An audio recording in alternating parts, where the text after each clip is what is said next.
Good morning everyone, or good afternoon, good evening, whenever you are watching this video. Welcome back to my YouTube channel. I'm Jennifer Nickel. If you are new here, I am so grateful that you took a chance and clicked on this video today. We are November 2nd today. I have been so consistent posting content for you guys, and I thought today was a great day to kind of bring some inspiration with a little bit of Christmas decor. It might be a little early for you, but I did keep the pumpkins because we are coming into Thanksgiving, and I think it's just fun to kind of mix and match.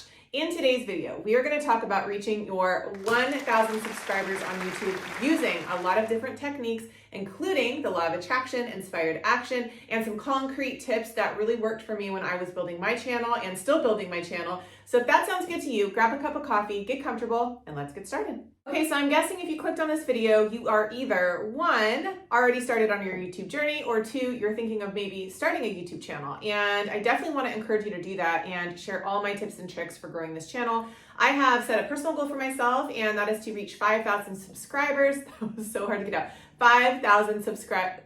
Oh my goodness, 5,000 subscribers by January 1st. And I think that you can reach your 1,000 and I can reach my 5,000 and we can do it together. First things first, you need to meet your YouTube requirements if you're planning to monetize your channel. And you need 1,000 subscribers and you need 4,000 public watch hours. I'm not gonna get super in depth on that because I do have a few dedicated videos on monetization, which I will link for you guys below. They are both somewhat challenging things to do, and reaching your 1,000 subscriber mark is definitely doable if you are implementing the right steps. Very first thing that I'm going to suggest is if you have another social media platform, let's say that you have TikTok, or let's say that maybe you have Instagram, I would highly suggest promoting your new YouTube channel to your already followers on TikTok or Instagram or on Facebook. I had a little bit of an advantage because I'd already kind of grown my Instagram to a decent level. So as soon as I started my YouTube channel, I was able to grab a lot of my followers from Instagram and bring them to my YouTube channel. And I also had a client email list because I do teach bar fitness. So I was able to bring my clients over to my YouTube channel by offering them some free fitness classes during the pandemic. So cross promotion for me was really a key component in gaining my first 1,000 subscribers. So every time that I would post a video to YouTube, I would also then share a little snippet of that to my stories, and I still do this every single time. I include the link to it, and I make sure to let people know that they can click that link to take them directly to my YouTube channel. You definitely want to make sure that you are encouraging people to watch your video in entirety, so that will then push your video into the algorithm, because YouTube likes the watch time and the watch hours. You do want to make sure that if you're drawing people to your channel, you want to give them some kind of incentive to watch your video in its full entirety so that you can get that video into the algorithm.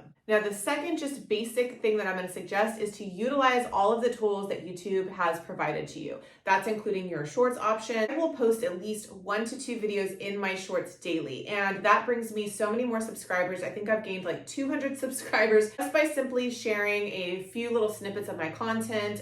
What I'll do after I'm done with this video is I will create a little snippet of this in shorts, and I think you're actually able to do 90 seconds of shorts now, which is a really nice feature, so people can get a good understanding of maybe what that video entails. And if they click on that and they find something they like, they're actually able to go and subscribe and find other content that you've provided on there. So it's really a great way to promote your channel. So those are just basic fundamentals here that you can use to really start your YouTube channel and start gaining some traction on it. But now I want to talk about the law of attraction and inspired action specifically, because if you've been on this channel for a while, you know that I am a believer in the law of attraction, manifestation, but I also believe that you have to take inspired action to be able to reach that goal. So what I mean by this is if you have an idea, you can't just sit there and kind of let that idea pass. You have to really take inspired action. And inspired action just basically means, and I'll link my video below that talks all about this so you can get a little bit more detailed information on it, but it just means that there's something inside of you that is kind of pushing you or kind of guiding you in a direction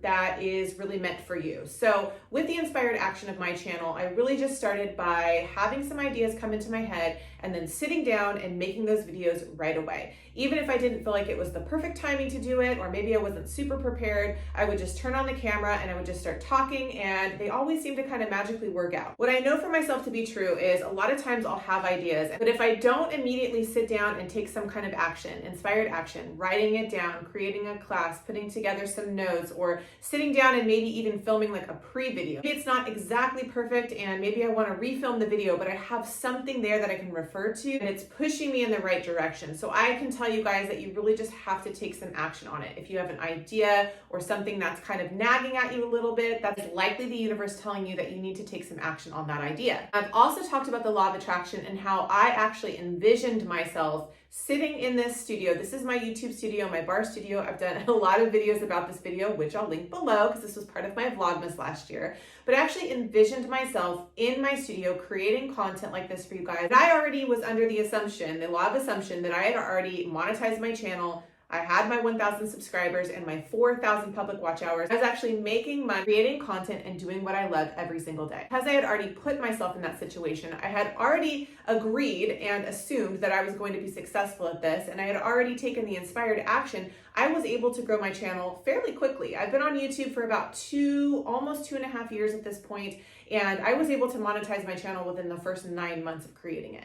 Now, with that inspired action, I think it's also important to keep in mind that you really have to be consistent. If you have ideas, like I said, sit down, get those ideas on paper, or if you have the ability to film right away, sit down and maybe even just film a rough draft of that idea, because YouTube also likes consistency. So in the beginning, I really tried to post at least 3 videos a week, and lately I've been posting almost every other day. I've had so many ideas, I just sit down, I get them out there, and I really don't worry about them being too perfect. As long as I can get my point across in a clear, concise manner, I'm good with that. I really just want to continue inspiring you guys. For instance, today I just felt this pull to kind of sit down and talk about the 1,000 subscribers. Hopefully this is something that will be helpful to you if you are considering starting your YouTube channel. So another thing that I would suggest, and this just goes into the basics category, is if you know anybody else who has a YouTube channel, maybe it's somebody that you've connected with, like I said, on TikTok or Instagram or Facebook, and they are doing decently okay with their YouTube channel, maybe there's an opportunity to collaborate with them on a video or something that you guys can work together on. I have had the privilege of doing this with a few different bar fitness instructors. We've done interviews, we've done collaborations on YouTube and also on Instagram, and it's a really good way to, one, cross-promote your channel, but also reach a wider audience. Because these are subscribers and followers who are also interested in, say, your friend's content, so they're likely going to be interested in your content as well. It's always such a fun experience to collaborate and share ideas and cross-promote, so I would highly suggest that. Now, I also want to talk just a little bit more about the law of attraction and the inspired action piece of this.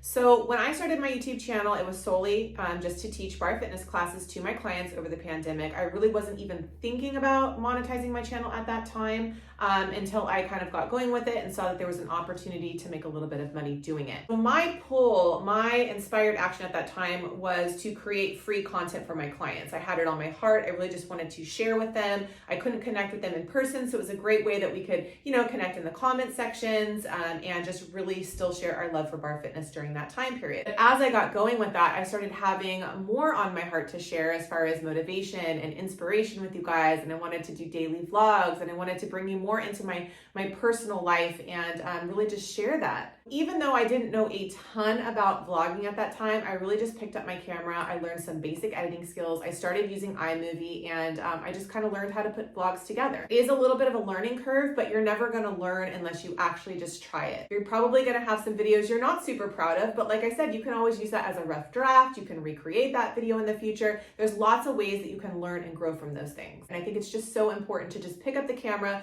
learn to speak on camera, and you can fine tune it later. I want to encourage you, one, if you are thinking of starting a channel, to literally, like I said, just pick up the camera and start recording things. Start getting little pieces of your life if you're thinking about vlogging. There's also a ton of ways that you can start a YouTube channel where you don't even need to be on camera like this. It can be DIY videos where you're literally just showing the crafts that you're doing. You don't have to come on here and show your face on camera. There's lots and lots of ways that you can create commentary if you'd like without showing your face. There's just a ton of ways, you guys. So I would say if you have some sort of inspiration or something that you want to do in the future, take some action on it, take some inspired action on it, follow the basic steps, connect with other creators, get in there with those collaborations if you want to, if you already have a YouTube channel, and stay focused, stay dedicated, because it will happen. If you are new to my channel, I would love to have you subscribe because, as I mentioned, I'm trying to reach my 5,000 subscribers by January 1st, and you can definitely help me do that. Give me a like, give me a comment below, let's connect, and I'll see you in my next video.